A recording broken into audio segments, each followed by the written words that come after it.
Iran Israel வார் உச்சக்கட்டத்தை நோக்கி போயிட்டு இருக்கு. அதை பற்றி பேசுறதுக்காக தான் நம்ம கூட இணைஞ்சிருக்காங்க மாநில கல்லூரியின் வரலாற்றுத்துறை பேராசிரியர் திரு வே மாரப்பன்.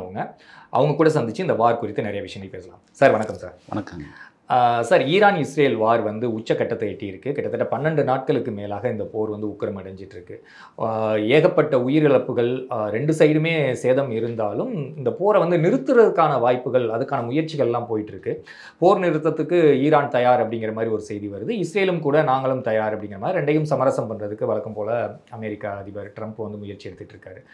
ஒரு வரலாற்றுத்துறை பேராசிரியராக ஒரு போர் அப்படிங்கிறது எப்படியெல்லாம் சார் வரும்? போரில் வந்து எத்தனை வகைகள் இருக்குது, அதை பற்றிலாம் கொஞ்சம் சொல்லுங்கள் சார். ஆக்சுவலாக வந்து ஈரான் அதே போல் வந்து இஸ்ரேல் போர் அப்படின்றது வந்து இன்றைக்கி ஆரம்பித்த வந்து ஒரு போர் கிடையாது. அதனுடைய வரலாறு வந்து ஒரு நீண்ட நெடிய வரலாறு. ஈரான் வந்து இஸ்ரேல் மேலே இனிமேல் இஸ்ரேல் வந்து இருக்கக்கூடாது, இஸ்ரேலை வந்து சுத்தமாக அழிச்சிடணும் அப்படின்னு சொல்லி அது வந்து 1979 வருஷம்தே வந்து அது தன்னுடைய செயல்பாடுகளை வந்து ஆரம்பித்தது. இஸ்லாமிய அடிப்படை அரசை வந்து அது கூட்டரசை வந்து உருவாக்கின உடனே வந்து குடியரசை வந்து உருவாக்கின உடனே அது வந்து என்ன சொல்கிறாங்கன்னா, இஸ்ரேலை வந்து நிர்மூலமாக்கணும், முதல் எதிரி வந்து அவங்க தான் அப்படின்னு வந்து நினைக்கிறாங்க. ஏன்னா அதுக்கு வேறு சில காரணங்கள் வந்து இருக்குது. அது வந்து முஸ்லீம்களுக்கும் அதே போல் யூத இனத்து மக்களுக்குமான அது வந்து ஒரு செயலாக வந்து இருக்குது. ஏன்னா இஸ்ரேலை பொறுத்தவரையும் அது 1948 வருஷம் உருவான ஒரு நாடு. பெரும்பான்மையான பகுதிகள் வந்து விலைக்கு வாங்கப்பட்டு உருவாக்கப்பட்ட ஒரு நாடு. அந்த மாதிரியான ஒரு இது இருக்கிறதுனால பக்கத்தில் இருக்கிற பாலஸ்தீனத்தினுடைய பெரும்பகுதியை வந்து வாங்கி அந்த நாட்டை உருவாக்குனதுனால பாலஸ்தீனத்துக்கும் அதே போல் இஸ்ரேலுக்கும் இடையே வந்து தொடர்ந்து அதுக்கு மோதல்கள் இருந்து கொண்டே வந்தது. அதே போல் ஈரான் வந்து பல குழுக்களை வந்து உருவாக்கி வச்சுருந்தாங்க. இப்போது பார்த்தீங்கன்னா பாலஸ்தீனத்தில் வந்து ஹமாஸ், அதே போல் வந்து லெபனானில் ஹிஸ்புல்லா இயக்கம், இந்த மாதிரி இயக்கங்கள்லாம் வந்து உருவாக்கி முழுக்க வந்து நேரடியாக வந்து போர் செய்யாமல் இப்போ வந்து இந்த இயக்கங்கள் மூலமாக வந்து அவங்க போர் செய்கிறது அப்படின்னு சொல்கிற மாதிரியாக இதுவரையும் வந்து அவங்க பண்ணிட்டு வந்தாங்க. இப்போது 46 வருஷத்துக்கு பின்னாடி வந்து இப்போ நேரடியாக ரெண்டு பேருமே மோதிக்கிற ஒரு சூழ்நிலை வந்து இன்றைக்கி வந்து இருந்துக்கிட்டு இருக்கு. மோதிக்கிறாங்க. அதுக்கு பல காரணங்கள் வந்து இருக்குது. கிட்டத்தட்ட அதுக்கு பின்னாடி வந்து பார்த்திங்கன்னா ஈரானுக்கும் இஸ்ரேலுக்கும் இடையில் வந்து பல நிகழ்வுகள் வந்து நடந்திருக்கு. இவங்களோட ஹமாஸை வந்து அடிக்கடி வந்து அவங்க வந்து தொந்தரவு பண்ணிட்டு இருந்திருக்காங்க. ஹமாஸை வந்து இப்போது சமீபத்தில் வந்து அவங்கள தாக்குதலுக்கு உள்ளாக்கி சுத்தமாக நிர்மூலமாக்கிட்டாங்க. அதே போல் வந்து 2000 2020 வரலையும் பார்த்திங்கன்னா ஈரான் வந்து தன்னை ஒரு நியூக்ளியர் வெப்பன் உள்ள ஒரு நாடாக, ஒரு நியூக்ளியர் கண்ட்ரியாக அதை வந்து தன்னை மாற்றிக்கிறதுக்காக முயற்சி பண்ணிட்டு அந்த வேலையை வந்து செஞ்சிட்ருக்காங்க. அதுக்கு முன்னாடி தான் இந்த ஹமாஸ்ன்ற இயக்கத்தை வந்து இப்போது அவங்க நிர்மூலமாக்குறாங்க. ஹிஸ்புல்லா மீதும் தாக்குதல் தொடுக்கிறாங்க. ஓரளவுக்கு ஹமாஸே வந்து இன்றைக்கி இல்லை அப்படின்ற நிலைமைக்கு தான் வந்து சுத்தமாக வந்து உருவாக்கி வச்சுருக்காங்க. இப்படிப்பட்ட நிலையில் வந்து இஸ்ரேலை வந்து இவங்க தாக்கி அதை வந்து இன்றைக்கி நிலைக்குள்ளேயே வந்து வச்சுருக்காங்க. இப்போ என்னென்ன மாதிரியான வார் சார்? முன்னெல்லாம் வந்து மனிதர்கள் வந்து அதிகமாக ஈடுபட்டு சண்டையிடுவாங்க. அதுக்கப்புறம் வந்து பீரங்கி, குண்டு இது மாதிரி இருந்தது. இப்போ வந்து ஃபுல்லாக டெக்னாலஜியான வார் தான் இப்போ போயிட்டுருக்கு. ஃபுல் அண்ட் ஃபுல் டெக்னாலஜியை யூஸ் பண்ணி தான் பண்ணிட்டுருக்காங்க. அதுவும் ஏஐ எல்லாம் வந்த பிறகு வந்து பார்த்திங்கன்னா ஆளில்லா விமானம், ட்ரோன்ஸ் இது மாதிரி தாக்குதல் இருக்குது. தாக்குதல் அப்போ வந்து மக்கள் பொதுஜனம் வந்து அதிகமாக பாதிக்கப்படாட்டினாலும் அதோட சேதத்தில் வந்து நிறைய பேர் வந்து உயிரிழந்துட்டு இருக்காங்க. இது மாதிரி என்னென்ன வகைகள் சார் இருக்குது? அதாவது வந்து இந்த போர் வந்து ஒரு வித்தியாசமான ஒரு போராக வந்து நடந்துகிட்ருக்கு. நேரடியான ஈரானுக்கும் இஸ்ரேலுக்குமான நேரடியான போர் வர்றதுக்கு முன்னாடி வந்து இது வந்து ப்ராக்ஸி வார் அப்படின்னு சொல்லிட்டு இப்போ டிஃபைன் பண்ணுறாங்க. இதுக்கு முன்னாடி வந்து இதுக்கு முன்னாடி வந்து நம்ம பனிப்போர் அப்படின்னு வந்து சொல்லிகிட்டு இருப்போம். டிஸ்இன்டகிரேஷன் ஆஃப் ரஷ்யாவுக்கு முன்னாடி வந்து அமெரிக்காவும் ரஷ்யாவும் போர்களை வந்து செஞ்சிட்டு இருக்கும்பொழுது அமெரிக்கா ஒரு பக்கம் வந்து ஒரு சில நாடுகளுக்கு வந்து சப்போர்ட் பண்ணிகிட்ருக்கோம். அதே போல் ரஷ்யா ஒரு சில நாடுகளுக்கு சப்போர்ட் பண்ணிகிட்ருக்கோம். ரெண்டும் நேரடியாக வந்து மோதிக்காது. ஆனால் வந்து அவங்க வந்து என்ன பண்ணுவாங்கன்னு சொன்னால், அவங்களுடைய நட்பு நாடுகள் வந்து மோதிக்கும் போது ரெண்டு பேரும் ஆயுதங்களை வந்து சப்ளை பண்ணுவாங்க. அந்த போர் வந்து உக்கிரமடையும். அப்புறமா ரெண்டு பேரும் பேச்சுவார்த்தை நடத்துவாங்க. தங்களுக்கான அந்த உலக அளவில் வந்து தங்களுக்கு தேவையான அந்த ஒப்பந்தங்களை எல்லாம் வந்து அப்போ நிறைவேற்றிப்பாங்க. பொருளாதார ஒப்பந்தம், அமைதி ஒப்பந்தம், நியூக்ளியர் ஒப்பந்தம், இது மாதிரி நிறைய ஒப்பந்தங்களை வந்து அவங்க நிறைவேற்றிப்பாங்க. தன்னுடைய தேவைகளை வந்து பூர்த்தி செஞ்சுப்பாங்க. தான் வந்து ஒரு ரெண்டுமே வந்து பவர்ஃபுல்லான கண்ட்ரிஸ் வந்து அப்படின்னு சொல்லிட்டு அவங்க வந்து காட்டிப்பாங்க. அமெரிக்காவும் சரி, ரஷ்யாவும் சரி. ஆனால் இப்போ வந்து பவர்ஃபுல்லாக இருக்கிற நாடுகள் வந்து 3 நாடுகள். அமெரிக்கா, ரஷ்யா, அதே போல் சீனா அப்படின்னு சொல்லிட்டு 3 நாடுகள் இருக்குது. இந்தியா வந்து பவர் பாலிடிக்ஸ் போகிறதில்ல. இந்தியா டெக்னாலஜிக்கலாகவும் அதே போல் இராணுவ தளவாடங்கள் ரீதியாகவும் பொருளாதார ரீதியாகவும் ஒரு பவர்ஃபுல்லான கண்ட்ரியாக இருந்தாலும் இதை தன்னை வந்து பெரிய உலகத்தினுடைய ரொம்ப பவர்ஃபுல்லான கண்ட்ரி, இராணுவ முக்கியத்துவம் வாய்ந்த கண்ட்ரி அப்படின்னு சொல்லிட்டுலாம் இந்த ஆக்கிரமிப்பு விஷயங்கள்லாம் இது வந்து போகிறதில்ல, ஈடுபடுறதில்ல. ஆனால் அவங்களுக்கு அந்த தேவை வந்து இருக்குது. இப்போ அமெரிக்காவுக்கு வந்து பார்த்திங்கன்னா உலகத்தினுடைய ஒரு பாதுகாவலன், உலகத்தினுடைய ஒரு எஜமானன் அப்படின்ற அளவுக்கு வந்து அவங்க வந்து இருக்கணும். அதுக்கு வந்து நிறைய காரணங்கள் வந்து இருக்குது. அவங்க வந்து இப்போ என்ன பண்ணுறாங்கன்னா ஒவ்வொரு நாட்டில் வந்து அவங்களுக்கு சாதகமான குழுக்களுக்கு வந்து அவங்க வந்து ஆயுத சப்ளை எல்லாம் பண்ணுறாங்க, அவங்கள வந்து வளர்ப்பாங்க. அந்த மாதிரி வந்து இஸ்ரேல் வந்து என்ன பண்ணுது அப்படின்னு சொன்னால் இந்த குழுக்களை வந்து முதல்ல வந்து சண்டை போடுது. ஹமாஸு, அதே போல் ஹிஸ்புல்லா, அதே போல் மற்ற அமைப்புகள் எல்லாம் வந்து உருவாக்கி வச்சுருக்காங்க. ஈரான் வந்து உருவாக்கி வச்சுருக்காங்க. 1979க்கு பின்னாடியே வந்து அந்த அமைப்புகள் எல்லாம் வந்து ஒவ்வொரு நாட்டிலையும் உருவாக்கி வச்சுருக்காங்க. அது தங்களுக்காக இஸ்ரேலுக்கு எதிராக சண்டை போடுகின்ற அமைப்புகளாக வந்து உருவாக்கி வச்சுருக்காங்க. இப்போது அவங்க மேலே வந்து இஸ்ரேல் வந்து தாக்குதல் நடத்தும் போது அந்த வாருக்கு பேர் ப்ராக்சி வார், அதாவது நிழல் யுத்தம் அப்படின்னு வந்து சொல்லுவாங்க. இனிமேல் வெளியுறவு கொள்கைகளையும் சரி, அதே போல் வெளியுறவுத்துறையினுடைய வெளியுறவுனுடைய அந்த வரலாற்றை எழுதும்போது வந்து இது மாதிரி தான் அந்த வார்த்தையை தான் யூஸ் பண்ணுவாங்க. இனிமேல் வந்து ப்ராக்சி வார் அப்படின்றத தான் யூஸ் பண்ணுவாங்க. இந்த அமைப்புகளில் வந்து சுத்தமாக காலி பண்ணிவிட்டு அதுக்கு பின்னாடி வந்து நேரடியாக அந்த நாடுகள் வந்து போரிட்டு கொள்ளும். அதுக்கு பின்னாடி அந்த பவர்ஃபுல்லான கண்ட்ரிஸ் வந்து பேக்ரவுண்டில் வந்து இருந்து அவங்களுக்கு வந்து இயக்குவாங்க. இந்த மாதிரியாக வந்து இருந்துக்கிட்டு இருக்கு. இப்போது இங்கே வந்து அந்த மாதிரி தான் வந்து அந்த ப்ராக்சி வார் அப்படின்றது வந்து நடக்குது. நேரடியான வார்ன்றது வந்து இப்போது நடந்துகிட்ருக்கு. இது 3 வகையான வாராக வந்து இருந்துக்கிட்டு இருக்கு. ஒரு வார் நடக்கலை, இங்கே 3 வார் நடக்குது. 3 டைப்ஸ் ஆஃப் வார் வந்து இங்கே நடந்துகிட்ருக்கு.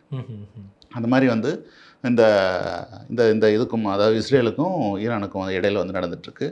அமெரிக்கா வந்து இஸ்ரேலுக்கு சப்போர்ட் பண்ணுறது, இஸ்ரேலுக்கு சப்போர்ட் பண்ணி அதே போல் வந்து அங்கே வந்து சில இதுவெல்லாம் வச்சுருக்காங்க. அவங்க இராணுவ கேந்திரங்கள்லாம் வந்து நிறுவி வச்சுருக்காங்க.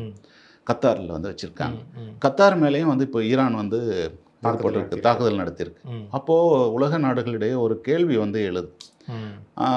ஒரு அமெரிக்காவினுடைய இராணுவ பேஸவே வந்து தகர்த்தது வந்து 2ஆம் உலகப் போரில் வந்து தகர்த்தாங்க. அதுக்கு பின்னாடி வந்து இப்போ வந்து தகர்க்கிறாங்கன்னு சொன்னால் அமெரிக்காவுடைய பவர் வந்து குறைஞ்சிட்டுதோ, அமெரிக்கா மீதான பயம் வந்து குறைஞ்சிட்டுதோ அப்படின்ற ஒரு நிலை வந்து இருந்துக்கிட்டு இருக்கு. அதுக்காக வந்து தன்னை நிலைநிறுத்திக்கணும் அப்படின்றதுக்காக, உலகத்தினுடைய பவர்ஃபுல்லான கண்ட்ரி ஆதிக்கம் செலுத்தணும் அப்படின்றதுக்காக அமெரிக்கா வந்து இப்போது சப்போர்ட் பண்ணுறதுக்காக வருது. அப்படி பார்க்கும் பொழுது இன்னும் அதிகமாக கோபம் அடைஞ்சிருக்கணுமே சார் அமெரிக்கா. ஏன்னா அவங்களோட தளத்தை வந்து தாக்கியிருக்காங்க. இப்போ எதுக்கு சமரச முயற்சியில் ஈடுபடணும்? இல்லை, சமரசம் வந்து முழுவதுமாக அது வந்து இன்டர்நேஷ்னல் டிப்ளமேட்டிக்கில் வந்து அது பண்ணுவாங்க. ஏன்னா ஒருத்தர் சார்ந்து இருக்காங்க. இப்போது முழு போராக வந்து இது வந்து அதாவது வந்து மற்ற நாடுகளுக்கும் இது பரவாது. இந்த மூன்றாம் உலகப் போர் மாதிரி மூன்றாம் உலகப் போர் எல்லாம் வந்து வராது. அந்த பகுதி மத்திய கிழக்காசிய பகுதிகளில் வந்து அந்த போர் வந்து நடந்துட்டு இருக்கு. அங்கே மட்டுமே அந்த மண்டல போராகவே வந்து அது சுருங்குது. அதுக்கு அந்த மாதிரி சுருங்கி இருக்கிறதுக்கு வந்து காரணம் அமெரிக்காவினுடைய அந்த டிப்ளமசியும் ஒரு காரணம். இவங்க ஒரு பக்கம் வந்து மற்ற நாடுகள் உள்ள நுழையாமல் அந்த வாரில் வந்து உள்ள நுழையாமல் இருக்கிறதுக்கு வந்து சில ஃபயர்வால் போட்டு வச்சுருக்காங்க. நேட்டோ அப்படின்ற ஒரு ஃபயர்வால், அதே போல் ஒரு பிரிக்ஸ்ன்ற ஒரு ஃபயர்வால். இவங்கெல்லாம் வந்து நம்ம அவங்க கூட போய் போரிடக்கூடாது, நமக்குன்னு சில பொருளாதார விஷயங்கள் இருக்குது, நட்புறவுகள் வந்து இருக்குது, அதனால் நம்ம அதை கெடுத்துக்கூடாதுன்னு சொல்லிட்டு ஒரு வேர்ல்டில் இருக்கிற ஒரு பிளாக்கும் வந்து தனியாக வந்து நிற்கிறாங்க. இப்போ அமெரிக்காவுக்கு வந்து அந்த நிர்பந்தம் வந்து இருக்குது. ஏன்னா இஸ்ரேலுக்கும் அவங்களுக்கும் இடையில் வந்து நிறைய உறவுகள் வந்து இருக்குது. மத ரீதியான உறவுகள், இராணுவ ரீதியான உறவுகள், டெக்னாலஜி ரீதியான உறவுகள், இந்த மாதிரிலாம் வந்து அவங்களுக்கு இடையில் வந்து உறவுகள் வந்து இருந்திருக்கு. அதே மாதிரி இதுதான் காரணமா சார் இஸ்ரேலை வந்து இவ்வளோ தூரம் சப்போர்ட் பண்ணிட்டு இருக்க காரணம் வந்து இதுதான்? ஆமாம், ட்ரூமன் காலத்துலேருந்தே அது பண்ணுறாங்க. ட்ரூமன் காலத்துலேருந்தே வந்து அவங்க பண்ணுறதுக்கு இன்னொரு காரணம் என்னென்னா மத ரீதியான காரணம் ஒரு முக்கியமான காரணம். எவாங்கலிக்கல் கிறிஸ்டியானிட்டியில் வந்து எவாங்கலிக்கல் அப்படின்னு சொல்லிட்டு ஒரு குரூப் வந்து இருக்குது. அது வந்து அந்த பைபிளுக்கும் கிறிஸ்டியானிட்டிக்கும் இடையில் இருக்கிற அந்த தொடர்பை வந்து அமெரிக்கர்கள் ரொம்ப விரும்புகிறாங்க. அதே போல் வந்து ஜெருசலேம் அங்கே இருக்குது. ஆமாம், அதே போல் வந்து இன்னொரு விஷயம் என்னென்னா அங்கே அமெரிக்காவை பொறுத்தவரையிலும் வாக்கு வங்கி வந்து ரொம்ப பெருசு. வாக்கு வங்கியோட அங்கே யூதர்கள் வந்து அந்த அதிகாரிகள்கிட்டையும் அரசியல்லையும் அவங்க வந்து பண்ணுற லாபிஸ் வந்து டெக்னாலஜிக்கலாக பண்ணுற லாபிஸும் சரி, அவங்க பண்ணுற மேல்மட்டத்தில் பண்ணுற லாபிஸும் சரி, ரெண்டு கட்சிகளுமே தோக்குறதுக்கும் ஜெயிக்கிறதுக்கும் உதவுது. ரெண்டு கட்சியிலுமே இருக்காங்க. அவங்க அவ்வளோ பவர்ஃபுல்லான லாபிஸ்டாக வந்து இருக்காங்க. ரொம்ப அந்த அது வந்து பண்ணும்போது இப்போ அவங்கள வந்து மீறி எதுவும் செய்ய முடியாது. அவங்களுடைய நன்மைக்காக தான் வந்து செயல்பட வேண்டியதாக வந்து அமெரிக்காவில் ஒரு நிர்பந்தம் இருக்குது. ரொம்ப ஆழமான ஊடுருவல் வந்து இருக்குது அங்கே. அதே போல் எலெக்ஷன்லேயும் வந்து அவங்க ட்ரெண்ட் செட் பண்ணுறது, அதே போல் வந்து மற்ற ஜெயிக்கிறதுக்கான எல்லா செயல்களையும் செய்கிறது வந்து யூதர்கள் தான் வந்து அங்கே செஞ்சிட்ருக்காங்க. அதே போல் டெக்னாலஜிக்கலி அட்வான்ஸ்டு பீப்புளாக வந்து இருக்காங்க. அதே போல் நிறையா வந்து அவங்க பணம் வைத்து கொண்டு இருப்பவர்களாகவும் வந்து இருக்காங்க. நல்ல செல்வந்தர்களாகவும், ஆமாம், நல்ல செல்வந்தர்களாகவும் வந்து இருக்கிறதுனால இந்த மாதிரி விஷயங்களால அமெரிக்கா வந்து சப்போர்ட் பண்ணி அவங்கள வந்து சப்போர்ட் பண்ணுது. ட்ரூமன் வந்து என்ன பண்ணுறாருன்னா, அவங்களுக்குன்னு ஒரு நாடு இல்லை, அவங்களுக்குன்னு இஸ்ரேலுக்குன்னு ஒரு நாடு கிடையாது, நாடு இல்லாதவர்கள் வந்து அந்த மக்கள், அவங்களுக்குன்னு ஒரு நாடு இருக்குது, அதனால் அதை உருவாக்கி கொடுப்போம். 2000 வருஷமாக அவங்களுக்கு வந்து நாடுகள் இல்லை. இயேசு கிறிஸ்து பிறந்ததற்கு பின்னால் அவங்க நாட்டை விட்டு வெளியில் அனுப்பிச்சிடுறாங்க. எல்லாரும் உலக நாடுகள் எல்லாத்துக்கும் போகிறாங்க, அங்கே தான் வந்து அவங்க வாழ்ந்துட்டுருக்காங்க. தங்களுக்குன்னு ஒரு நாடு இல்லை, எங்களுக்கான பூமி வந்து இஸ்ரேல் தான் அப்படின்னு வந்து அவங்க நம்புறதுனால அவங்களுக்குன்னு ஒரு நாடை உருவாக்கி கொடுத்துடலாம் அப்படின்னு சொல்லிட்டு இஸ்ரேல் உருவான உடனே 1948 இஸ்ரேல் உருவான உடனே முதல் சப்போர்ட் பண்ணுற நாடை வந்து அமெரிக்காவாக இருக்குது. அதனால் அவங்க மேலே வந்து அவங்க மேலே ஒரு நல்ல அவங்களுக்கு வந்து அதை விட முடியாத நிலையில் இருக்காங்க. இன்றைக்கி கூட பார்த்தீங்கன்னா, இன்றைக்கி ஆர்டிஃபிஷியல் இன்டெலிஜென்ஸ் வந்து இருக்குது இல்லைங்களா, அந்த துறையில் வந்து நிபுணத்துவம் பெற்றவர்கள் வந்து உதவர்களாக வந்து இருக்காங்க, இஸ்ரேலிஸ்டாக வந்து இருக்காங்க. அவங்க அந்த ஏஐ டெக்னாலஜி எல்லாம் கொடுத்து உதவுறாங்க, ட்ரோன் டெக்னாலஜியை கொடுத்து உதவுறாங்க. அதே போல் இந்த மற்ற டெக்னாலஜியெல்லாம் வந்து கொடுத்து உதவுறாங்க. எல்லா நாட்டுக்கும் எல்லா விதமான டெக்னாலஜிஸும் வந்து அவங்க சப்ளை பண்ணுறவங்களாம் வந்து இருக்காங்க. இப்போ இதெல்லாம் கொடுக்கறதுனால இவங்களை டிபெண்ட் பண்ணி இருக்கிறதுனால இந்த அறிவு வந்து அவங்களுடைய வளர்ச்சிக்கும் அவங்களுடைய மேலாதிக்கத்திற்கும் அதே போல் ஏகாதிபத்தியத்திற்கும் வந்து பயன்படுறதுனால அவங்கள வந்து இஸ்ரேலை வந்து விட்டு பிரிய முடியாத ஒரு நிலையில் வந்து இருக்காங்க. அதனால் அவங்க அவ்வளோ சப்போர்ட் பண்ணுறாங்க. இப்போ சார், இஸ்ரேலுங்கிறது ஒரு ரொம்ப சின்ன நாடு, ஆனால் அவங்கக்கிட்ட வந்து ஒரு பெரிய நல்ல ஒரு ஏர்ஃபோர்ஸ் இருக்குது, டெக்னாலஜி இருக்குது, இதுதான் அவங்களோட ப்ளஸ்ன்னு சொல்லலாம். ஈரானில் பார்த்தீங்கன்னா கொஞ்சம் பெரிய நாடு, மேன் பவரும் அதிகமாக இருக்குது, அவங்க முழுக்க நம்புறது மிசைல்ஸை மட்டும்தான். இருந்தாலுமே கூட இஸ்ரேல் மேலே ஒரு பெரிய தாக்கத்தை கொடுத்துட்டு தானே சார் இருக்காங்க.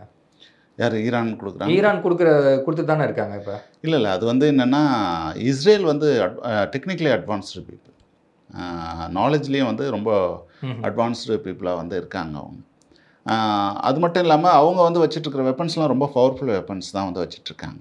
அவ்வளோ ரொம்ப சின்ன நாடுனா நம்ம தேனி, அதே போல் வந்து விருதுநகர், அதே போல் கரூர், இதெல்லாம் ஒன்றா சேர்ந்தால் எவ்வளோ நாடு இருக்குமோ, தமிழ்நாட்டில் அந்த மாவட்டங்கள் இருக்கு இல்லையா, ஒரு 4 மாவட்டம், அவ்வளோதான், 3 மாவட்டங்கள் பெருசு தான் இருக்கும், அவ்வளோ பெருசு தான் வந்து அது இருக்குது. கிட்டத்தட்ட தமிழ்நாட்டில் வந்து பார்த்திங்கன்னா 0.16% தான் வந்து தமிழ்நாடு ஒரு பகுதி தமிழ்நாடுன்னு எடுத்துட்டிங்கன்னா 0.16 தான் பாகம் தான் வந்து இஸ்ரேல் வந்து இருக்குது. ரொம்ப இன்னும் குறிப்பாக சொல்லணும்னா 22,000 ஸ்கொயர் கிலோமீட்டர், 28 அந்த அளவுக்கு தான் வந்து இஸ்ரேலினுடைய பரப்பளவே வந்து இருக்குது. இருந்தாலும் அவங்க நாலேஜில் வந்து ரொம்ப இதுவாக இருக்கிறதுனால அவங்க அந்த அட்வான்ஸ்டு டெக்னாலஜிலாம் வந்து வச்சிட்ருக்காங்க. இது ஈரான் பெரியதாக இருந்தாலும் வந்து அவங்களுக்கு அந்த அட்வான்ஸ்டு டெக்னாலஜி வந்து இல்லை. அவங்க வந்து இவங்கெல்லாம் கொடுத்ததை தான் அவங்க பெற வேண்டிய நிலையில் இருக்காங்க. நியூக்ளியர் இந்த இதே கூட வந்து நியூக்ளியர் அணு உலைகளே கூட வந்து இவங்க கொடுத்த டெக்னாலஜியை வச்சுக்கிட்டு தான் வந்து ரஷ்யா கொடுத்தாங்களா? ரஷ்யா வந்து கொடுத்தாங்க. ஏன்னா இது ஈரானுக்கும் ரஷ்யாவுக்கும் ஒரு அந்த நியூக்ளியர் டிரான்சாக்ஷன் வந்து இருந்துகிட்டு இருக்கு. ஆனால் அவங்க வந்து கொடுத்தாங்களே தவிர செறிவூட்டப்பட்ட யுரேனியம் தயாரிக்கிறதுக்காக அவங்க அந்த அட்வான்ஸ்டு டெக்னாலஜியை கொடுக்கல. ஏன்னா செறிவூட்டப்பட்ட யுரேனியம் பண்ணாங்கன்னா அவங்க வந்து வெப்பன் தயாரிக்கலாம், அணு ஆயுதம் தயாரிக்கலாம். அணு ஆயுதத்துக்கும் இதுக்கும் வந்து வித்தியாசம் இருக்குது. அந்த அணு ஆயுதம் தயாரிக்கிற அந்த நிலையை வந்து அவங்க வந்து வரலாம். ஆனால் அவங்க டெக்னாலஜி வச்சுருக்காங்களா? அவங்க வந்து இப்போ நாங்கள் அதுக்கான அறிவு எங்ககிட்ட இல்லை. இப்போ என்ன சொல்கிறாங்கன்னு சொன்னால், சில இடங்கள்லேருந்து வர சோர்ஸஸ் வந்து என்ன சொன்னாங்கன்னா, அவங்கக்கிட்ட வந்து அணு உலைகள் இருக்குது, ஆனால் அணு குண்டுகள் வந்து அவங்கக்கிட்ட இல்லை, ஏன்னா அப்படின்னு வந்து சொல்கிறாங்க. ஈரான்கிட்ட வந்து இல்லை, ஆனால் இஸ்ரேல்கிட்ட வந்து அணு ஆயுதம் வந்து இருக்குது, அதை வந்து போட்டுருவாங்க அப்படின்ற பயம் வந்து ஈரானுக்கு வந்து இருக்குது அப்படின்னு வந்து சொல்கிறாங்க. அப்படியா? இஸ்ரேல்கிட்ட அணு ஆயுதம் இருக்குது அப்படின்றாங்க. ஆனால் இஸ்ரேல் சொல்கிறது ஈரான் வந்து தயாரிச்சுட்டா எங்களுக்கு ஆபத்தாக வரும் அப்படிங்கிறத காரணமாக சொல்லி தானே தாக்குதல் நடத்துனாங்க. இதுதான் நிலையாக வந்து இருந்துகிட்டு இருக்கு. நம்ம அணுகுண்டு தயாரிக்கிற அளவுக்கு வந்து அவங்ககிட்ட வந்து டெக்னாலஜிக்கல் பவர் வந்து இல்லை அப்படின்னு இப்போ வந்து B2 பாம்பர்ஸ் வந்து அந்த பாம்பர்ஸ் வந்து தாக்குதல் நடத்தி அந்த இடத்தையே சேதப்படுத்தியிருக்கோம் அப்படின்னு அமெரிக்காவும் சொல்லுதே சார். அப்போ அங்கே எதுவுமே இல்லையா, வெறும் மலையில தான் குண்டு போட்டாங்களா? அப்படி தான் இருக்கும். ஏன்னா ட்ரக்ஸில் வந்து அதை எடுத்துகிட்டு போயிட்டாங்க அப்படின்னு வேற சொல்கிறாங்க. இருக்கலாம். ஒரு போர் நடக்கிற ஒரு சூழல் இருக்கும்போது அதை பாதுகாத்த தான் வச்சிருப்பாங்க. பாதுகாப்பு இல்லாமல் எப்படி இருப்பாங்க? பாதுகாப்பாக தான் வச்சுருப்பாங்க. ஒரு அவ்வளோ பெரிய இதுவெல்லாம் ஆயுதங்கள் எல்லாம் வந்து அது மாதிரிலாம் பண்ண மாட்டாங்க. ரொம்ப கேர்லெஸ் எல்லாம் வந்து இருக்க மாட்டாங்க. அவங்கள தான் தாக்குதல் தொடுப்பாங்கன்றதும் வந்து அவங்களுக்கே தெரியும். தெரிஞ்சு அதெல்லாம் மூவ் பண்ணியிருப்பாங்க. இப்போ சார் இஸ்ரேல் வந்து டெக்னாலஜியில் வந்து ரொம்ப ஸ்ட்ராங் அப்படின்னு சொன்னீங்க. அவங்களோட டெக்னாலஜி வந்து சிசிடிவியில் நம்மளோட ஃபேஸ் வந்து பார்த்துட்டா கூட அதில் கேப்சர் ஆனால் கூட அதை வச்சு கூட ஏஐ மூலமாக தாக்குதல் நடத்தக்கூடிய டெக்னாலஜிலாம் வச்சுருக்காங்கிறாங்களே, அந்த அளவுக்கு இருக்கா சார்? அதுக்கு அது உண்மைதானா? இன்னைக்கு ஏஐனுடைய பரிணாமம் வந்து பார்த்தீங்கன்னா 4th ஜென்ரேஷன் 5th ஜென்ரேஷன் வந்து போயிட்டுருக்கு. நீங்கள் 4th ஜென்ரேஷனில் நீங்கள் வந்து பார்த்தீங்கன்னா உங்கள் வீட்டில் வந்து எல்லா கதவையும் வந்து க்ளோஸ் பண்ணிட்டு இருக்கீங்க. ஆனால் உங்கள் வீட்டில் வந்து என்ன பண்ணிட்டு இருக்கீங்கன்னு சொன்னால் ஒரு தோசை சுட்டுட்டு இருக்கீங்கன்னு வச்சிங்களேன், இல்லை ஏதாவது ஒரு காய்கறி நறுக்கிட்டு இருந்தீங்கன்னா கூட நீங்கள் என்ன பண்ணுறீங்க அப்படின்றது ஃபோட்டோவோட எடுத்து அவங்களுக்கு வந்து, அதாவது ஒரு 2000 கிலோமீட்டரில் 5000 கிலோமீட்டரில் அமெரிக்காவில் உட்காந்துட்டு இருக்கிறவங்கள கூட நம்ம வந்து அனுப்பலாம். இப்போ அமெரிக்காவில் ஒரு அப்பாவும் ஒரு மகள் வந்து ஒரு மகன் வந்து இந்தியாவிலையும் இருந்தாங்கன்னா இவங்க என்ன பண்ணி தூங்கிட்டாங்களான்னு கூட அந்த வீட்டில் சிசிடிவிலாம் இல்லை, எதுவுமே இல்லைன்னா கூட கண்டுபிடிக்க பார்க்கலாம். அவங்க வந்து அதை வந்து தெரிஞ்சுக்கலாம். இந்த அளவுக்கு டெக்னாலஜி ஏஐல இன்னைக்கு வந்து வளர்ந்துருக்கு. அதனால இதுவெல்லாம் வந்து சாதாரணமான விஷயம்தான். அதனால தான் உங்கள் வீட்டு பெட்ரூம் வரைக்கும் நாங்கள் வந்து தாக்க முடியும் அப்படின்னு இஸ்ரேல் சொல்லிட்டு இருக்காங்க. ஆமாம். இப்போ 5th ஜென்ரேஷனை தாண்டியும் ஏஐல நாங்கள் அவங்க வந்து 7th ஜென்ரேஷன்லையும் கண்டுபிடிச்சு வச்சுருக்காங்க. அதெல்லாம் இன்னும் அந்த டெக்னாலஜிலாம் வந்து அவங்க யூஸ் பண்ணாங்கன்னா இன்னும் ரொம்ப தீவிரமான ரொம்ப அட்வான்ஸ்டாக வந்து இருந்துக்கிட்டு இருக்கும். அந்தளவுக்கு வந்து அவங்க இஸ்ரேல் பீப்புள் வந்து அந்தளவுக்கு வந்து பண்ணிட்டு இருக்காங்க. அதெல்லாம் அறிவியலினுடைய அடுத்த கட்ட வளர்ச்சி தான். 0லேருந்து 1 ஆகிட்டாவே அது 100 வெள்ளியும் போகும், 200 வெள்ளியும் கூட வந்து போகும். இந்த மாதிரி டெக்னாலஜி வளர்ந்துக்கிட்டே வந்து இருக்கும். இப்போ எப்படி சார் போர் நிறுத்தம் அறிவிப்பதற்கான வாய்ப்புகள் இருக்கா, இல்லை இந்த போர் வந்து இன்னும் தொடருமா சார்? இல்லை, போர் நிறுத்தத்திற்கான வாய்ப்புகள் வந்து இல்லை. போர் வந்து முழு போர் நிறுத்தம்ன்றது வந்து நடக்காது. ஏன்னா வந்து இஸ்ரேல் ஒன்று நினைக்குது, ஈரான் ஒன்று நினைக்குது. இஸ்ரேல் வந்து என்ன நினைக்குது அப்படின்னு சொன்னால் முழுமையான வெற்றி தான் அமைதிக்கான வழி அப்படின்னு நினைக்குது. நாங்கள் முழுமையாக வெற்றி அடையணும், ஹமாஸை வந்து சுத்தமாக வந்து நிர்மூலமாக்கணும். ஏன்னா அமெரிக்கா வந்து இது ஆதரிக்கிறதுக்கு இன்னொரு காரணமும் இருக்குது. அங்கே இருக்கிற அந்த நாடுகளில் வந்து பார்த்தீங்கன்னா இஸ்லாமிய நாடுகளில் வந்து இஸ்ரேல் மட்டும்தான் ஒரு ஜனநாயக நாடு. அது வந்து அமெரிக்காவுக்கு வந்து பிடிக்குது. அதுவும் வந்து ஒரு காரணமாக இருக்குது. அதே போல் வந்து அந்த காரணமும் வந்து அமெரிக்கா வந்து இது பண்ணுறதுக்கு இருக்குது. ஓகே. இப்போ வந்து சார் ஈரான் வந்து ரொம்ப எதிர்பார்த்தது ரஷ்யாவும் சீனாவும் நமக்கு முழு ஆதரவு கொடுக்கும், ஆயுதமெல்லாம் சப்ளை பண்ணணும்னு எதிர்பார்த்தாங்க. ஆனால் இஸ்ரேலுக்கு அமெரிக்கா உதவுன மாதிரி அந்த 2 நாடுகளுமே கை விரிச்சிடுச்சு. ரஷ்யா அதிபர் கூட சொல்லிட்டாரு, எங்களுடைய ரஷ்யர்கள் வந்து அதிகமாக இஸ்ரேலில் இருக்காங்க, அதனால் நாங்கள் வந்து சமரசம் பண்ண தான் முயற்சி செய்கிறோம் அப்படிங்கிற மாதிரிலாம் சொல்லியிருக்காரு. எதனால சார் ரஷ்யா வந்து கைவிட்டுடுச்சு அவங்க? இல்லை ஆக்சுவலாக வந்து ரஷ்யாவுக்கும் ஈரானுக்கும் இடையில வந்து நியூக்ளியர் ஒப்பந்தம் வந்து இருக்குது. அது ஒரு பார்வையாளர் தான் வந்து இருந்துகிட்டு இருக்கு. அதே போல் சீனாவுக்கும் இதுக்கும் வந்து இடையில வந்து ஈரானுக்கும் இடையில வந்து ஆயில் சப்ளை வந்து இருந்துகிட்டு இருக்கு. முழுக்க முழுக்க அவங்கள நம்பி தான் இருக்கு. அவங்கள அந்த பகுதிகளை நம்பி தான் வந்து இருந்துகிட்டு இருக்கு. சீனா வந்து இருந்துகிட்டு இருக்கு. அப்போது அங்கே இருக்கிறதுனால இந்த வந்து டிபெண்டன்சி இருக்கிறதுனால அவங்க போரை வந்து முழுசாக வந்து ஆதரிக்கிறது, முழுசாக வந்து எதிர்க்கிறது, அது மாதிரி பண்ணாமல் நடுநிலைமையாக வந்து இருப்பாங்க. இப்போ இந்தியா கூட பாருங்கள், இந்தியா என்ன பண்ணுது, இந்தியா வந்து இஸ்ரேல்கிட்ட வந்து என்ன பண்ணுதுன்னா நீர்ப்பாசன தொழில்நுட்பம், அதே போல் வந்து மற்ற தொழில்நுட்பங்களில் வந்து அது இஸ்ரேலை சார்ந்து இருக்குது. பல தொழில்நுட்பங்களை வந்து இஸ்ரேலை வந்து சார்ந்து இராணுவ தளவாடங்கள் இதெல்லாம் வந்து சார்ந்து இருக்குது. ஆனால் வந்து ஈரான்கிட்ட வந்து வேறு மாதிரியான சார்பு வந்து இருக்குது. எண்ணெய் வந்து ஈரான்கிட்ட வந்து வாங்குகிறோம், எரிபொருள்கள், அந்த நேச்சுரல் கேஸ் இதெல்லாம் வந்து நம்ம வந்து வாங்கிட்டு இருக்கோம். அப்போ நம்ம யாரை விரோதிச்சிக்க முடியும்? 2 பேரும் வந்து விரோதிச்சிக்க முடியாத ஒரு நிலையில் தான் இருந்திருக்கு. அதுக்காக இவங்க ஆல்டர்னேட்டை வந்து பார்ப்பாங்க. பொருளாதாரம் இந்த போர்னால பல விளைவுகள் வந்து வரும் சார். பொருளாதார விளைவுகள் இந்தியாவுக்கும் அந்த தாக்கம் இருக்குமா சார்? இந்தியாவுக்கு நிச்சயமாக தாக்கம் இருக்கும். என்னென்ன மாதிரி தாக்கம் சார்? இந்தியாவுக்கு வந்து பொருளாதார தாக்கம் வந்து இருக்கும். ஏன்னா வந்து பொருளாதார தாக்கம் கூட குறுகிய காலம், அதே போல் உடனே வந்து என்னென்ன பிரச்சனை வருதுன்றது குறுகிய காலத்தில், நீண்ட காலத்தில் இப்படின்னு நிறைய பிரச்சனைகள் வந்து இந்தியாவுக்கு வரும். குறுகிய காலம் இன்னும் 2 நாள்ல 5 நாள்ல வந்து என்ன நடக்கும் அப்படின்னு சொன்னால் அவங்க வந்து ஆயில் விலை வந்து ஏறும். பெட்ரோல் டீசல் விலை ஏறும். ஆமாம், $150 விலையும் வந்து ஒரு கேலன் வந்து ஏறும். அதே போல் வந்து அதனால பெட்ரோல் விலை டீசல் விலையெல்லாம் வந்து ஏறும், எரிபொருள் விலையெல்லாம் ஏறும். அதே போல் தங்கம் விலை வந்து உயரும் உடனே. ஏன்னா எல்லாருமே வந்து என்ன பண்ணுறாங்கன்னா போர் நடக்கிறதுனால தங்கத்தின் மீது வந்து இன்வெஸ்ட்மெண்ட் பண்ணுவாங்க. அந்த அந்த பகுதியில் வந்து போயிட்டு அவங்க ஃபாரின் இன்வெஸ்ட்மெண்ட் எல்லாம் ஃபாரின் டைரக்ட் இன்வெஸ்ட்மெண்ட் எல்லாம் பண்ண மாட்டாங்க. அது வந்து பயப்படுவாங்க. அதனால் தங்கத்தின் மீது தான் வந்து இவங்க இன்வெஸ்ட்மெண்ட் பண்ணுவாங்க. அதனால் அந்த பொருளாதார ஒரு மந்தம் வந்து உருவாகும். அதே போல் இந்தியாவுக்கு வந்து பார்த்திங்கன்னா எண்ணெய் வந்து அங்கே கிடைக்காதனால என்ன பண்ணணும்னு சொன்னால் இவங்க வேறு எதுனா ஆல்டர்னேட் வந்து பண்ணுவாங்க.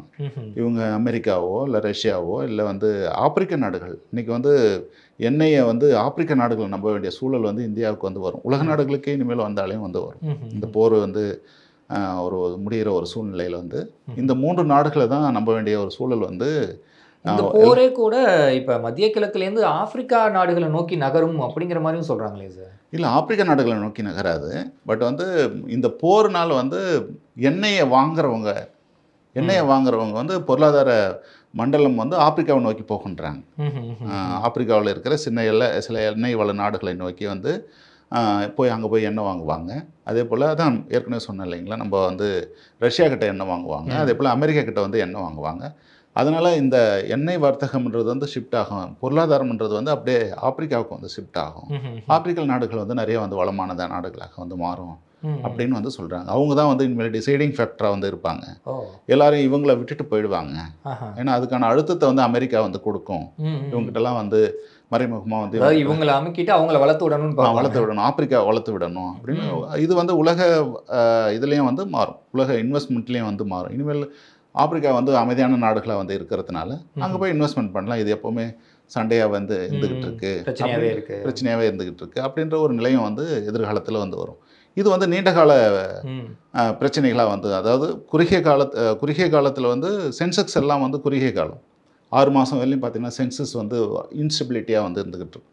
நிறைய நஷ்டம் வரும், நிறைய லாபம் வரும்.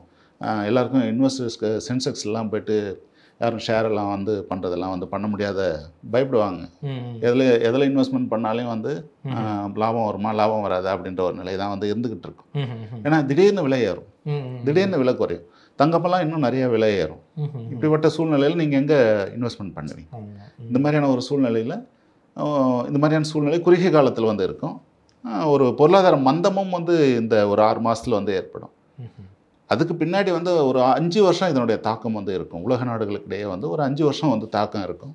அப்போ பொருளாதார மண்டலமே வந்து வேறு இடத்துக்கு வந்து போகக்கூடிய ஒரு சூழலும் வந்து இருக்குது. அது இவங்க வந்து அமைதி பேச்சுவார்த்தை, அங்கே ஹார்முஸினுடைய அந்த இதெல்லாம் வந்து மூடணும், அப்படி அந்த மூடாமல் அதை பாதுகாப்பு தர்றது, ஹார்முஸினுடைய அந்த இது இருக்கு இல்லைங்களா, நம்ம போர்ட் இருக்கு இல்லைங்களா, அதை மூடாமல் வந்து அப்படியே பாதுகாக்கிறது, அதுக்கான ப்ரொடெக்ஷன் எல்லாம் கொடுத்தாங்கன்னா ஒரு வேளை நிலையானதாக வந்து இருக்கும். ஏன்னா இப்போ 2012 இது போல் ஒரு அறிவிப்பு சொல்லிட்டு ஆனால் மூடலை, இந்த தடவை மூடுவதற்கான பேச்சுவார்த்தைகள்லாம் போயிட்டுருக்கு அப்படிங்கிறாங்க. மூணுனா இன்னும் விலையெல்லாம் ஏறும்ல சார்?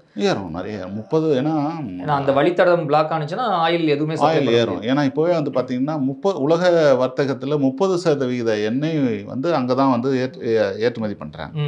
30% அங்கேருந்து தான் வெளியே வந்து போகுது. இப்போ இதை ஸ்டாப் பண்ணால் உடனே செங்கடல் பகுதிக்கு வந்து போயிடுவாங்க. செங்கடல் பகுதியை நோக்கி வந்து அங்கே ஆயில் வந்து அந்த முக்கியமான கடல் பகுதியாக வந்து அது வந்து மாறிடும். இப்போ இங்கே வந்து 30% வந்து இப்போ வந்து இன்னொரு பிரச்சனையும் வந்து இருக்குது. இப்போ வந்து எண்ணெய் வந்து அந்த ஹார்முஸ்லேருந்து வந்துட்டுருக்கு. குறிப்பாக வந்து 3 நாடுகள் வந்து வாங்கிட்டுருக்கு. இந்தியா வாங்கிட்டுருக்கு, அதே போல் வந்து ரஷ்யா, சீனாவெல்லாம் வாங்கிட்டுருக்கு. இப்போ இவங்க என்ன பண்ணணும்னா தன்னுடைய எண்ணெய் கப்பலுக்கு பாதுகாப்பு கொடுக்கணும். அதுக்கு நிறைய கப்பல்களை வந்து அனுப்பணும். இந்த பிரச்சனைகள்லாம் இருக்குது. இது யாருன்னா குண்டு போட்டுருவாங்க இல்லைங்களா, 2 பேரும் ஹார்மஸை வந்து அழிக்கிறதுக்காக போடுவோம். இந்த இதில் வந்து அவங்க ப்ரொடெக்ஷன் வந்து அந்த ஆயில் கப்பல்களுக்கே வந்து கொடுக்கக்கூடிய ஒரு சூழ்நிலை வந்து இன்றைக்கி இருந்துகிட்டு இருக்கு. இப்போ சார் முழுக்க சீனா ஆயுதங்களை தான் வந்து ஈரான் பயன்படுத்துது அப்படின்னு சொல்கிறாங்க. டிஃபென்ஸ் சிஸ்டமும் கூட பாகிஸ்தானில் நம்ம பார்த்தோம், ஆப்ரேஷன் சிந்தூரில் அவங்களோட டிஃபென்ஸ் சிஸ்டம் வந்து ஒன்றும் பெருசாக சோபிக்கலை, ஃபெயிலியர் ஆகிடுச்சு அப்படிங்கிற மாதிரிலாம் சொன்னாங்க.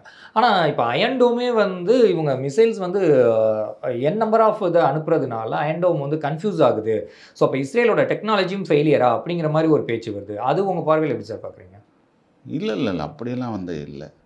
இன்னும் இஸ்ரேலினுடைய டெக்னாலஜிலாம் வந்து ஃபெயிலூர் இல்லாமல் கிடையாது. அவங்களுக்குலாம் எல்லாமே வந்து தெரியுது. அவங்களுடைய ரேடார் சிஸ்டம் வந்து வேர்ல்டுலேயே பெஸ்ட் ரேடார் சிஸ்டம்.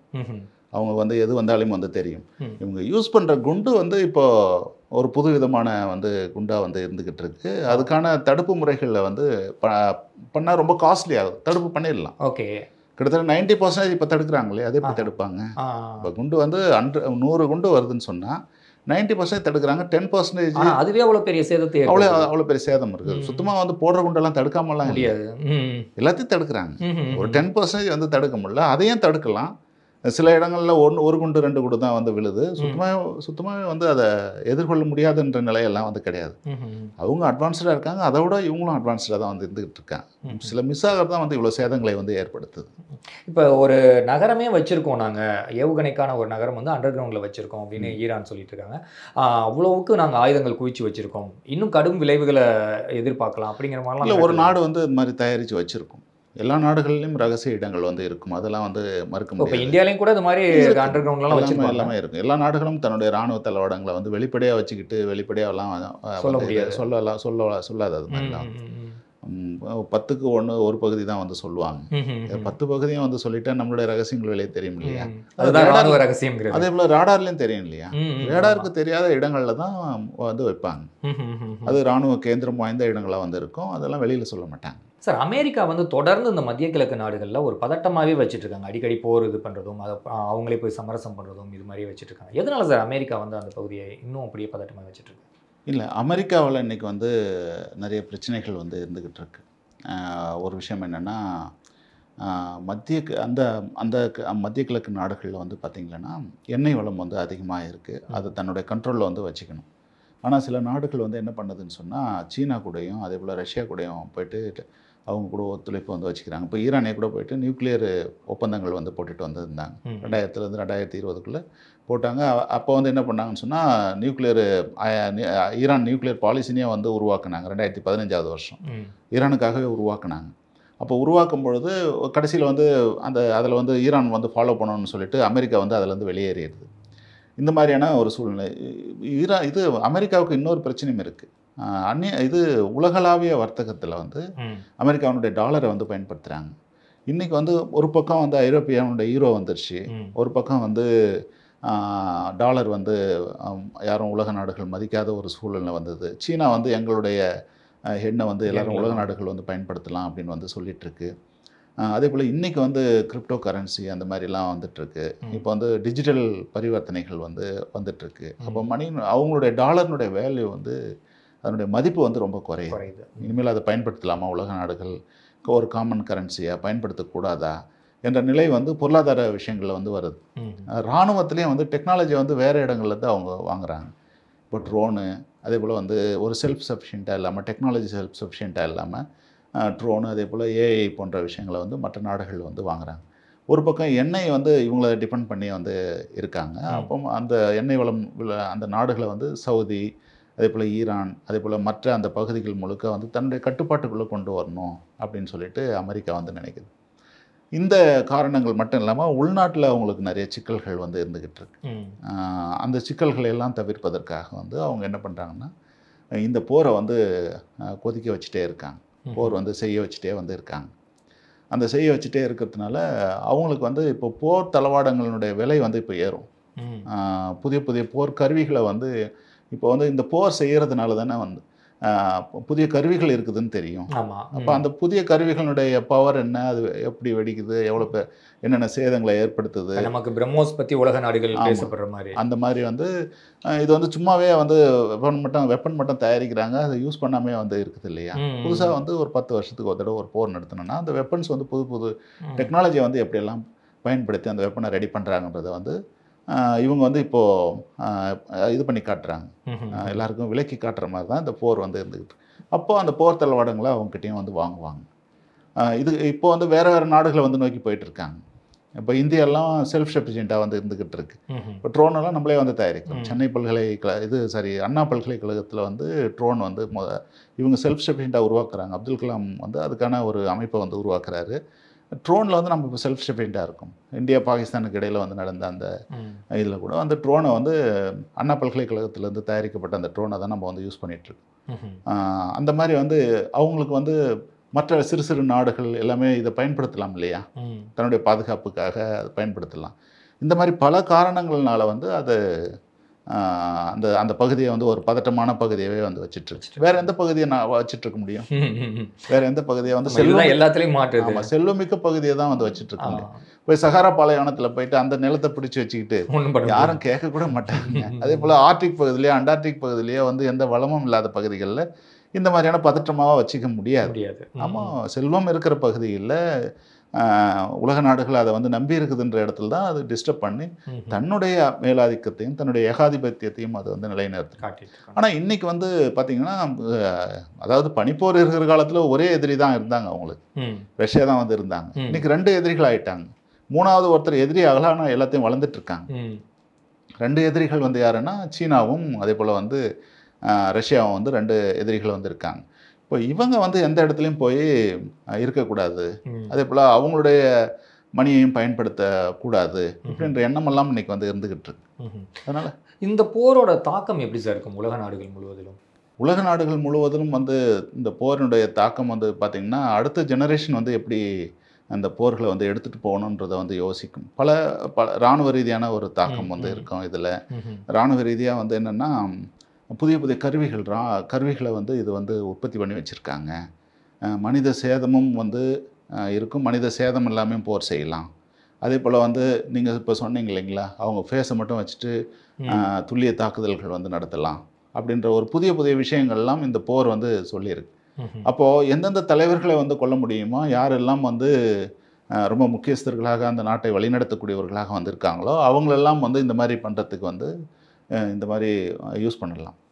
அதே போல் வந்து எண்ணெய் விலை வந்து ரொம்ப வந்து ஏகிறதுனால, அதிகமாகிறதுனால பெட்ரோல் டீசல் விலை அதிகமாகும். உலகளாவிய அளவில் வந்து விலையேற்றங்கள் வந்து அதிகமாக இருக்கும். இப்போ ஒவ்வொரு நாடும் அதுக்கு வந்து என்ன பண்ணணும்னு சொன்னால், சப்சிடி வந்து கொடுக்க வேண்டியதாக இருக்கும். தன்னுடைய பொருளாதாரத்தில் வந்து மானியங்கள் வந்து கொடுக்க வேண்டியதாக இருக்கும். இப்போ பெட்ரோலுக்கு வந்து இன்றைக்கி $30 என்னோ $20 $30 வந்து இருந்துக்கிட்டு இருக்குது. இது $150 வந்து மாறும்பொழுது என்ன பண்ணுவாங்க? சப்சிடி தான் கொடுத்தாகணும். அப்போ சப்சிடி கொடுக்கும்போது நாட்டினுடைய பொருளாதாரம் வந்து ஓரளவுக்கு வளர்ந்த நாடுகள் கூட வந்து திண்டாடக்கூடிய ஒரு நிலை வந்து வரும். இது அமெரிக்கா விரும்புது. எந்த நாடும் வந்து ஒரு வளர்ந்த அவங்கள டிபெண்ட் பண்ணணும்னு பார்க்குறாங்க. ஆமாம், கடன் வாங்கணும் இல்லையா? சப்சிடி அதிகமாக கொடுத்து நாட்டினுடைய கையிருப்பு வந்து குறைஞ்சதுன்னா ஏற்றுமதி இறக்குமதியில் வந்து என்ன பண்ணும், அவங்கள தானே நாட வேண்டியதாக இருக்கும். திருப்பி டாலருக்கு வந்து போக வேண்டியதாக இருக்கும் இல்லையா? டாலரை தான் நம்பி வந்து இருக்க வேண்டியதாக இருக்கும். அதனால் இந்த மாதிரியான தாக்கங்கள் வந்து ஏற்படும். அதே போல் வந்து இனிமேல் போர் வந்து செய்கிற முறைகளும் வந்து மாறும். பொருளாதாரத்தில் இந்த மாதிரியும் அதே போல் கலாச்சார ரீதியான பரிவர்த்தனைகள்லையும் வந்து பிரச்சனைகள் வந்து இனிமேல் மாறும். கலாச்சார பரிவர்த்தனைகளில் இந்த நாட்டினுடைய கலாச்சாரம் அந்த நாட்டினுடைய கலாச்சாரம் வந்து அவங்க வந்து ஒருங்கிணைஞ்சு வந்து இருக்கிறது, பிரிகிறது, இந்த மாதிரியான செயல்பாடுகள் பண்பாட்டு ரீதியான இதுவும் வந்து இனிமேல் வந்து எதிர்பார்க்கலாம். ஏன்னா இது போகிறனால வந்து இந்த பாதிப்பு வந்து கிட்டத்தட்ட அந்த நாடுகளுக்கு வந்து ஒரு பாதிப்பு இருந்தாலும் உலக நாடுகள் அளவில் 5 வருஷம் 10 வருஷம் இருக்கும். 10 வருஷம் இருக்கும். ஏன்னா ஒரு பக்கம் ரஷ்யா உக்ரைன் போரும் போயிட்டு இருக்கு, இந்த சைடு இருக்குது, இப்போ தான் நம்மளோட வாரும் முடிஞ்சுது. ஆமாம். ஸோ சுற்றி வர சண்டைகளாக இருக்கிறதுனால உலகளவில் பெரிய தாக்கம் பெரிய தாக்கங்கள் வந்து இருக்கும். இன்றைக்கி அவங்க உலக நாடுகள் எல்லாமே இன்றைக்கி கொஞ்ச நாள்லேயே வந்து அவங்கள ஒரு ஸ்டெபிலைஸுக்கு வந்து கொண்டு வர முடியாது. ஒரு சஸ்டைனபிள் டெவலப்மெண்ட்றது வந்து இன்றைக்கி வந்து இன்னொரு 10 வருஷத்துக்கு வந்து சஸ்டைனபிள் டெவலப்மெண்ட்ற வார்த்தையை வந்து நம்ம யூஸ் பண்ண முடியாது.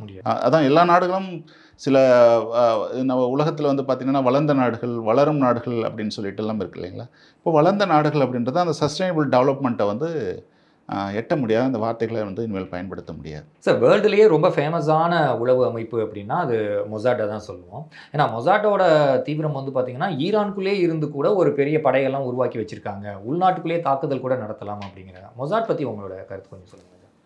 மொசாட்டினுடைய உளவு அமைப்பினுடைய அந்த மெத்தட் வந்து ரொம்ப நுண்ணியமானது.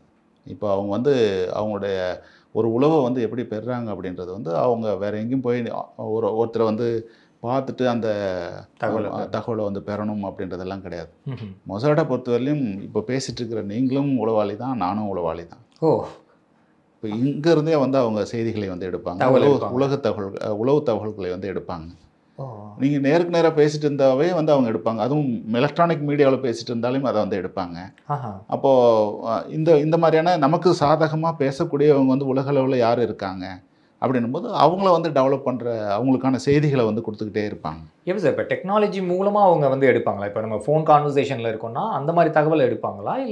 இல்லை இப்போ வந்து ஃபோன்லேயும் சரி, இப்போ ஏஐ இந்த டெக்னாலஜிலலாம் வந்து நீங்கள் பார்த்தீங்கன்னா உங்களுக்கு பிடிக்கிறது வந்து அதாவது வந்து உங்களுக்கு கீரை சாம்பார் வந்து பிடிக்குதுன்னு வச்சுங்களேன். நீங்கள் கீரை சாம்பார் செய்வது எப்படி அப்படின்னு சொல்லிட்டு பார்க்குறேன்னு வச்சுங்களேன். அப்போது அதுக்கு அடுத்தடுத்து நமக்கே வந்து கீரை சாம்பார் கீரையாக தான் வந்துட்டு இருக்கும். இதுதான் அவங்களுக்கு வந்து நம்மளை உளவு தகவல்களை இந்த மாதிரியாக தான் வந்து உங்களுடைய விருப்பங்கள், உங்களுடைய வெறுப்புகள் இதெல்லாம் வச்சு அவங்க வந்து அந்த உளவு தகவல்களை வந்து பெறுவாங்க. நம்மளை கெஸ் பண்ணிடுவாங்க. இந்த மாதிரி கேரக்டர் தான். ஆமாம். இப்போ இவங்களெல்லாம் ஒருங்கு சேர்த்து எவ்வளோ பேர் வந்து கீரை சாம்பாரை வந்து விரும்புகிறாங்க, எத்தனை பேர் வந்து பருப்பு சாம்பாரை விரும்புகிறாங்க. இப்போ 1,00,000 பேர் விரும்புகிறாங்கன்னா இந்த 1,00,000 பேர் இருக்காங்கன்னா இவங்களுக்கு இடையில வந்து வார் வைப்பாங்க.